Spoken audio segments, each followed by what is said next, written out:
Alright, gonna be breaking the mold here at the beginning of this video for once. Yes, this is that kind of that kind of important video where I have to skip my usual intro and begin very quickly with two quick things before we start today's module short story, and then follow it after with what the module upgrades on Amiya as per usual. But before we begin with anything, let me say two quick things like I said. Number one, for anybody who is newer to Arknights, fresh to the stories, world building, yada yada, if you are fearing that the module short story for today's episode will be spoiling plot in the same essence like Calcit was, for example, her module short story was very heavily linked to certain elements of the main story, and therefore I did say at the beginning that it's a spoiler. Amiya's module short story, however, is different. This one is more based around world building, connecting dots, and bringing to light certain things that were mostly part of speculations up until this point. So technically not a spoiler, but more so of a thing of, if you haven't really been exposed to a lot of the intricacies about the world of Arknights, maybe a lot of the stuff in this short story will come out of left field, but be your own judge. If you wanna first proceed more through the main and side stories and even files of characters, do so, and then come back to this and see what this is about. But like I said, not really spoiling the main plot, so you are gonna be fine. I guess the biggest spoiler here for the module is literally, and you can already see it in the thumbnail as well anyway, is that the module itself is both the big giant red symbol that is here behind Amiya's back, this giant goddamn thing, and also the tiny black crown, which is being used in a lot of art for Amiya anyway, so chances are, even if you're new to Arknights, you've probably seen this thing. But yeah, that is about when it comes to, is it a spoiler or not? Like I said, be your own judge. Technically, not spoiling main plot, but more so world building of this this game's world itself. But yeah, number two. Considering I am someone who stays away personally from any kind of spoilers when it comes to the Chinese client, so content that was already released is a couple of months ahead of where the global client is currently, I have no idea what has been story-wise released outside of the titles of the stories that are coming and the characters that are coming with them, like recruitable characters. I know nothing else. I don't even know the music. Yes, I am that kind of guy who just will sit and wait until stuff comes to global. I literally don't even know the music tracks, even though they're probably good. I have not listened to any of the released EPs or similar that come with future content. I'll wait. When it gets here, I'll listen to it. But yeah, I'm saying this because after we are done with the short story, I'm obviously gonna go over it a tiny bit and say a couple of things, my thoughts, theories, and so on and so forth. And all of that is just based on like analyzing what's in front of me, has been out so far, my own theories, and just inspirations from, you know, stories from other games or series or movies or books. Doesn't matter. I'm just connecting dots that are similar essentially, because let's be real here, rarely is something fully unique, and you can use puzzle pieces from other stories to put something together in another story. But obviously not everything. I'm always not always guessing everything correctly. So most of the stuff will be guesswork. I will keep myself short. But yeah, please don't spoil anything. If you're gonna be discussing any of the stuff from the module, feel free to do so, and stuff that has been out on global so far. However, if you're gonna say anything that connects this to, you know, something in the currently only in the Chinese client, please either mark it as a heavy spoiler, like capital spoiler and then hit the enter bar so far that the spoiler comment will go down into the abyss of the comment. So that both I and anybody else who is reading the comments and watching these videos is staying blind to stuff doesn't get spoiled on stuff. So yeah, in advance, thank you very much. But yeah. Anyway, let us proceed into our stuff for today. So, like I said earlier, the module is obviously the tiny black crown that is associated with Amiya and appears above Amiya's head at certain points, and the giant red symbol that appears behind her. Now, I have a weird idea what this thing might be at this point, but it's still a bit of a stretch, so I'm not gonna say anything. However, the module name, or rather designation, is unique, essentially. Instead of having a short name for a module or something that would fit a short story, this time around we have a series of letters and numbers. And it says DWDB-221E. Now, what could that stand for? We'll go over at the end of the video, but for now, let us proceed into the story. So once again, the title for the module today and the short story are DWDB-221E. And the story goes as follows. First, there are a few indistinct silhouettes. Soon, a dazzling light. Gradually, the light grows distant and rises to the sky, leaving behind bright blotches. Not long after, these points of light themselves speed far away, and all that remains is a meaningless jet black. You remember those blotches are celestial bodies. Every one. You remember the home of the stars is called the cosmos. Then immediately your sight abruptly grows clear. Sleek metal. A sealed room. A clear window forms your third eye. Through the window you gaze at a colossal grey sphere. And in the center of that megastructure, no normal mind could comprehend.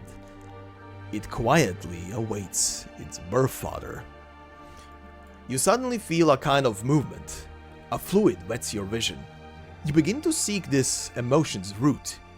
You see a child's birth. It is your child. A brand new fate, a soul entrusted. But against that yawning megastructure, how insignificant a life of such minuscule proportions it is. You return to the now and gaze at those engineering ships, big and small. You, the mathematician, quickly make a ridiculous comparison. Even the smallest ship among them is thousands of times larger than an infant of mankind. But you have all done it, starting from the antiquity of antiquity, starting with fire or a hunt. You have come all the way to today. You are immensely proud. By some mysterious mechanism, you feel this pride as if it is yours, upon which more information pours into your mind. You remember your own identity. You realize that you are the designer of that artificial satellite. And after such a long journey in subspace, you finally greet the moment of its completion with your very own eyes. Honor, wealth, family, ideals, such vocabulary flickers elusively, hovers, dissipates, and in the end there is left one, and only one. Very quickly, before we continue with the text here, the next section of text is conversations between multiple people. So if you're just listening to this video, I would suggest looking at the screen if you can to follow along, because it is very hard to tell who is who, and I will not be doing too much of a voiceover for them as I usually tend to do these, considering all of these characters are unknowns. So if you can, please follow along by watching the screen for the next section. Thank you. Continuing. Future. What? What did you say? What did you see? Hey, respond! Hey! All present lapse into silence. A young woman to the side wells with urgency. Examine his brain. I told you we shouldn't have been so hasty. We only just set up protocol channels to database comms. This is only our first recorded successful transmission. I'm sorry. Wait, what are you saying? I mean, I never used to be too fond of you planetary engineers. I always felt your work was all style, no substance. But I saw it. I saw your past. I shared in your past. I felt your emotions. It was like nothing else. Yes, I felt you reminisce like an ordinary father about your children and your home.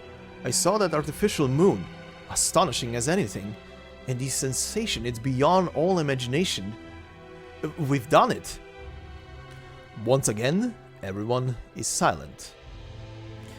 So, the one to break the silence is a fairly young, red-haired lady. How will it record our epoch and the epochs to come? As an omnibus of idiocy, I assume? Someone responds thoughtlessly. We've had quite enough ourselves, but from here on out, none of them will ever find another excuse to embellish history. Have a little more faith in mankind, friends, says another elderly who simply sits down and shuffles herself into a comfortable position. We've drawn enough lessons already. Our progeny won't be repeating our blunders. Some chuckle bitterly. It is, of course, no more than a beautiful wish. So, we've definitely succeeded. Project DWDB-221E has borne fruit so quickly. My god. With no warning, a curly-haired person springs to his feet. Are we always going to call it DWDB-221E? I know project numbering follows regulation format. Cold nomenclature, just like with AMA. But our work deserves a more dignified official name. Once again, he throws out the proposal he hadn't relented on for more than half a year now. I want to call it Destiny, or maybe Truth of the World? The ensuing silence is now an awkward one. How about the Black Crown?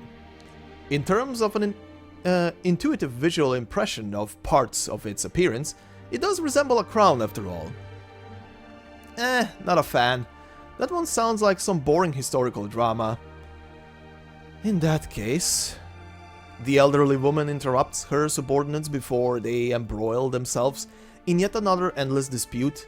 She gazes out at the stars beyond the window. Some unwelcome information is arriving. But humanity will ultimately overcome this hardship, just as it has countless times before.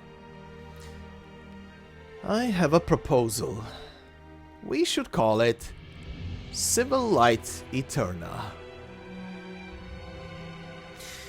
And that is our short story, and oh my god, what the hell was this? So, let's deconstruct this a tiny bit. So first and foremost, the Civil Light Eterna part, from what I found out, doesn't mean all too much, considering that this name, I think, was already known through the integrated strategy modes, considering that the crown is a object that you can acquire in there with its own flavor texts.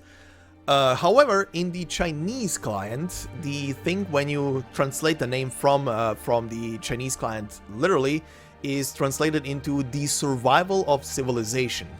And for the English name here, they pretty much used a portmanteau, which is to use the names of civilization and light, essentially shining a light eternally on civilization. As they are describing it, the crown apparently is a recorder of sorts, at least in one of its functions. It looks to be something that is literally looking and recording the goddamn history of the planet itself, humanity as a whole. That is, like, my god. That already in itself is ridiculous. However, we got a couple of interesting things here, and where to even begin? The first things we see here can clearly be like a poetic description of people traveling through, I don't know, subspace, hyperspace, hyperlanes, whatever you want to call it. They are going at warp speed, and the person here might be seeing literal history unfolding in the creation of the universe, or just traveling through the universe. But we clearly get to a point where megastructures get mentioned. Humanity of old has been able to construct goddamn artificial satellites, and I'm not talking about something of the size of your average TV, internet, or phone signal satellite. Just like something like a Hubble telescope, which is already, or the ISS or something similar. I am talking moons, and it literally mentions moons as well, and artificial satellites. One of the two moons above the goddamn planet that this story is taking, this world is revolving on, is artificial. One of the two moons, at least, is a object constructed by mankind itself.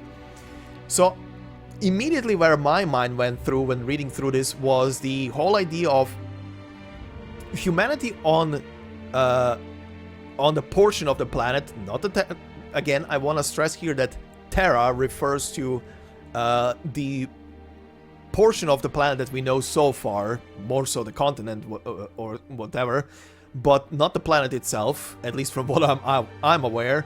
However, we always heard stories, and especially in, and this is not a spoiler, in Stultifera, there is a mention once again, as in other places, that using the stars to navigate is sort of impossible, but because it's not reliable. And I've always had the idea of, is something like, we know that there are weird technologies on the planet and super advanced shit, and then there are the you know, the Pharaoh moods, the Leviathans and everything. Is maybe something causing a disturbance around the planet that is wibbly wobbling the stars around, so you can't tell what is happening? What if it's the moon? What if the moon is casting like a projection of the sky and is disabling any kind of proper viewing or navigation because of it, or is just distorting the sky because of its appearance? They are describing as well that there is some trouble or weird stuff incoming as well on top of everything, and that humanity will pass through it, or rather that humanity will overcome it eventually, and that they are preparing for it. So I'm wondering, maybe the moon is not specifically causing the distortion. Maybe the distortion is caused by something else, something that has already arrived or is there. Because now that they've pointed out the moon, I mean, what else could you think about when you think about the sky? What could cause, you know, the sky to distort? What is in space that could distort you looking at the stars? And immediately two things come to mind. One is gravity, that can, or another celestial object that could literally, you know, be in the way and warp your vision. The other one would be a black hole, but who knows if one of these two is true. Maybe it literally is just the moon covering the sky with like a force field or something, protecting it from something else. Who the hell knows? I'm more now wondering if the moon is actually populated, if there is someone, you know, sleeping still on the moon, waking up every so often just to check the systems and do maintenance if necessary. But I do wonder if there are people up there in cold sleep, just there. But we do get a couple of other things. Now they do talk here below, after they realize that the crown is a success and it's actually doing what it's supposed to do, aka apparently recording the history as it is, and showing people as well history as it is. They start talking about the designation of the thing, aka the project name. which is DWDB-221E, aka the module name. When you look at the art as well, the name is obviously at the bottom. However, very interestingly is that DWDB is written in black, which kind of makes me think that this first portion, these first 4 letters, are maybe an abbreviation for either the group that is handling the project, the company maybe that is handling the project, the who knows, giant organization, country, who knows. Might be meaning something, but unless at some point we get the full name of this thing, who knows. However, 221E is in red, which signifies to me that 221E is the actual project number and iteration. Like 221 is project in line, and E is probably like which version they have made, versions of the same thing that they've made so far. At least if I go by other things and how stuff usually gets numbered and goes through different kinds of iterations of itself, just to signify it's the same thing but a later model number. But yeah, probably doesn't mean much. I'm reading too much into it, but just wanted to separate the two because they are clearly separated by color. Now, one major thing outside of the moon being artificial, the crown recording history, the other thing I want to point out, this guy here who is nagging on the fact that they are just using letters and numbers to name their projects, almost says the full abbreviation of another project, which begins with the letters, and these first 2 are capital, A-M, and a small a, and then he stops himself. And and this is purely my own theory, because I had the theory for a while as well, similar to what I'm gonna connect this to, and this is the fact that this might refer to Project Amiya. I know the letters are AMA here, but still, Amiya, why not? I want to point out once again, as I do in other places, Amiya is considered not just a Cotus, aka a bunny, but her file, and I think she's the only operator from the recruitable ones. I don't know about side characters, but from the recruitable ones, she is the only operator that in her file has Chimera. Now, this on its own maybe would not be that much different, but the more you know about Amiya, the more it makes sense. She can do stuff that other people can't, and it's not just down to the fact that she inherited Theresa's powers, and that the rings on her hand do also help her with her arts. But there is much more to her, especially because her history is not really clear. The things we know about her is that she was with Kal'tsit for the longest time, and the Doctor back then, before the memory loss. Now, was she... I don't remember, and I might be... because I just follow so many story things around, but I don't remember if Amiya's biological parents got ever mentioned. Maybe Amiya was just born out of a goddamn tank. And by tank I mean like test tube, not tank. But yeah, I think he was about to say something that sounds similar to Amiya here in the abbreviation. Would make sense if she's classified as a Chimera, Kal'tsit making so much effort and protecting Amiya so much, and Amiya being important to her, to whatever future awaits, would make sense, especially if Amiya is able to connect with the crown as well so effortlessly, considering that she once again is a Cotus, and the crown was handed down, or rather the powers of Theresa were handed down through Sarka's bloodlines.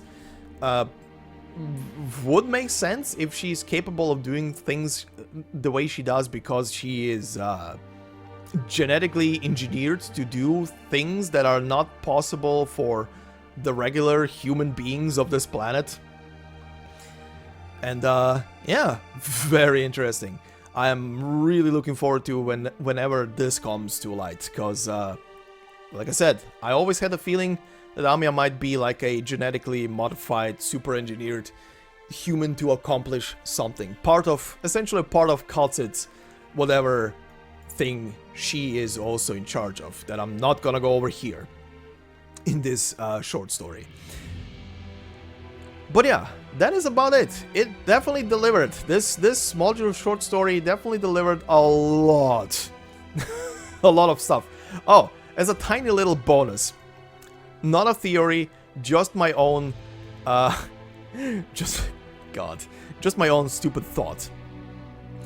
We will have the Destiny collab in who knows how far ahead. It isn't even out yet as I'm recording this on the Chinese client, or has been outside of the teaser revealed in any shape or form.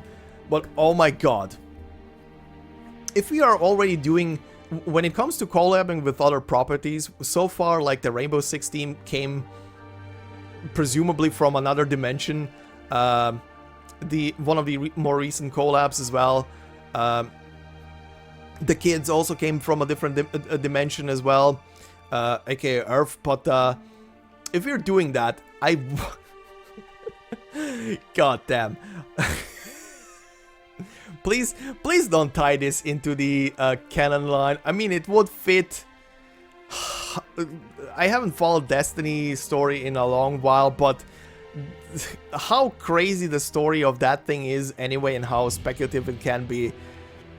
Can we just... I want it to be canon, but I also don't want it to be canon that the humans of Arknights world built the Traveler.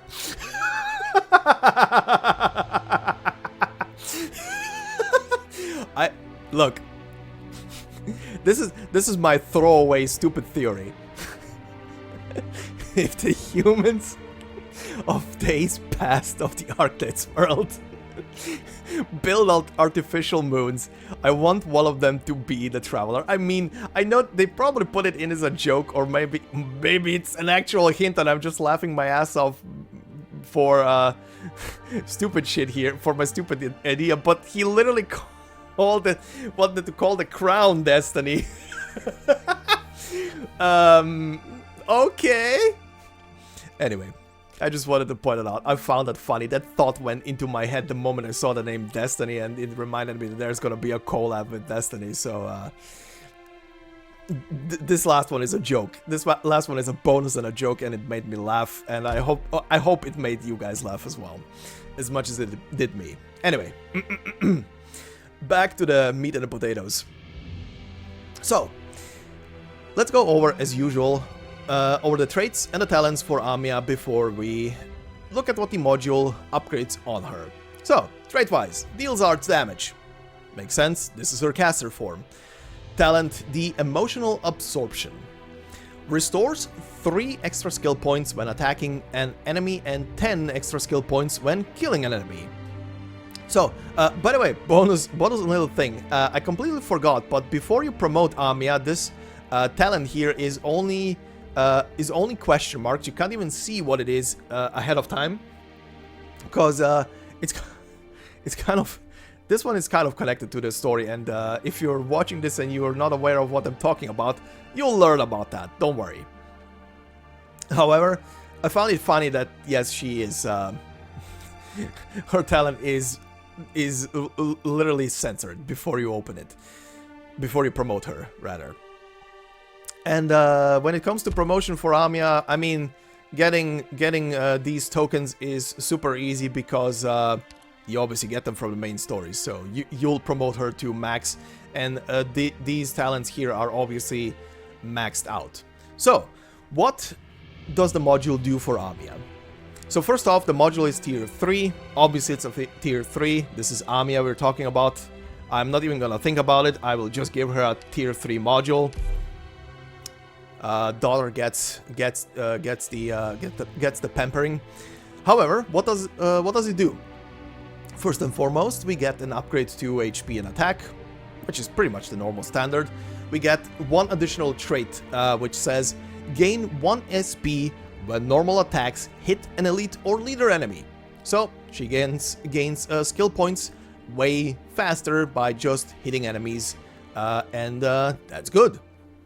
Means she can cycle into her skills way quicker. However, on tier 3 her talent gets obviously maxed out. Nothing changes in the wording, just she gains now 4 skill points when she's attacking an enemy, and she gains 12 skill points when she kills an enemy. So on stage 2, to deconstruct this even a bit more, on stage 2 the 3 will go to a 4, and on stage 3 the 10 will go to a 12. So this is your big change and upgrade. Doesn't do much. If you're not using Amiya a lot, you probably don't have to get it. If you just want the extra trait and the extra base stats, you can go for it. The module was kind of very cheap as well, considering she's a 5-star and very story-based character. Yeah, it's not too expensive to get. And I wanna, as a bonus little thing, I wanna at the end here point out that they really dug in deep with making the 2 quests to unlock the module as cruel as possible, I guess. Like the first quest was very simple, which is just kill 10 elite enemies essentially with Amiya, which okay, doable, easy. The second one was super cruel, and it had me pause for a moment when I realized what they want you to do. The second quest was use Amiya as a caster and do mission 3-8 in the main story. And she needs to kill the boss on 3-8. Woof. Woof. Oh boy, they really... Hypergriff really likes to stick the knife in and then twist it a tiny bit, right? Oh boy. Anyway, this will be it for this module short story. Thank you again for watching. Like I said earlier as well, at the beginning of the video, a lot of stuff that I discussed are speculations and stuff, and the video is going on for too long already. Pretty much oh my god, this literally is my longest module video. Holy hell. Anyway, thank you all for watching. Always a joy to do these, especially stuff like this one. If you like this video, please consider leaving a like. It helps me a lot in the algorithm. And if you're new to the channel, consider subscribing. There is a lot more, especially when it comes to these modules, narrated stories, and stuff on the channel. Stories narrated and character voice acted through and through, so you can just sit back and enjoy and relax and listen to them. And I add extra little details as well on top of them, so you know, you'll find probably something, and it's probably a good way to you know, re-listen and remind yourself of some old content when you have the time. But yeah, thank you very much. Hope you enjoyed the video, and hope you have a fantastic day wherever you are, and I will see you in the next one. Until then, bye bye.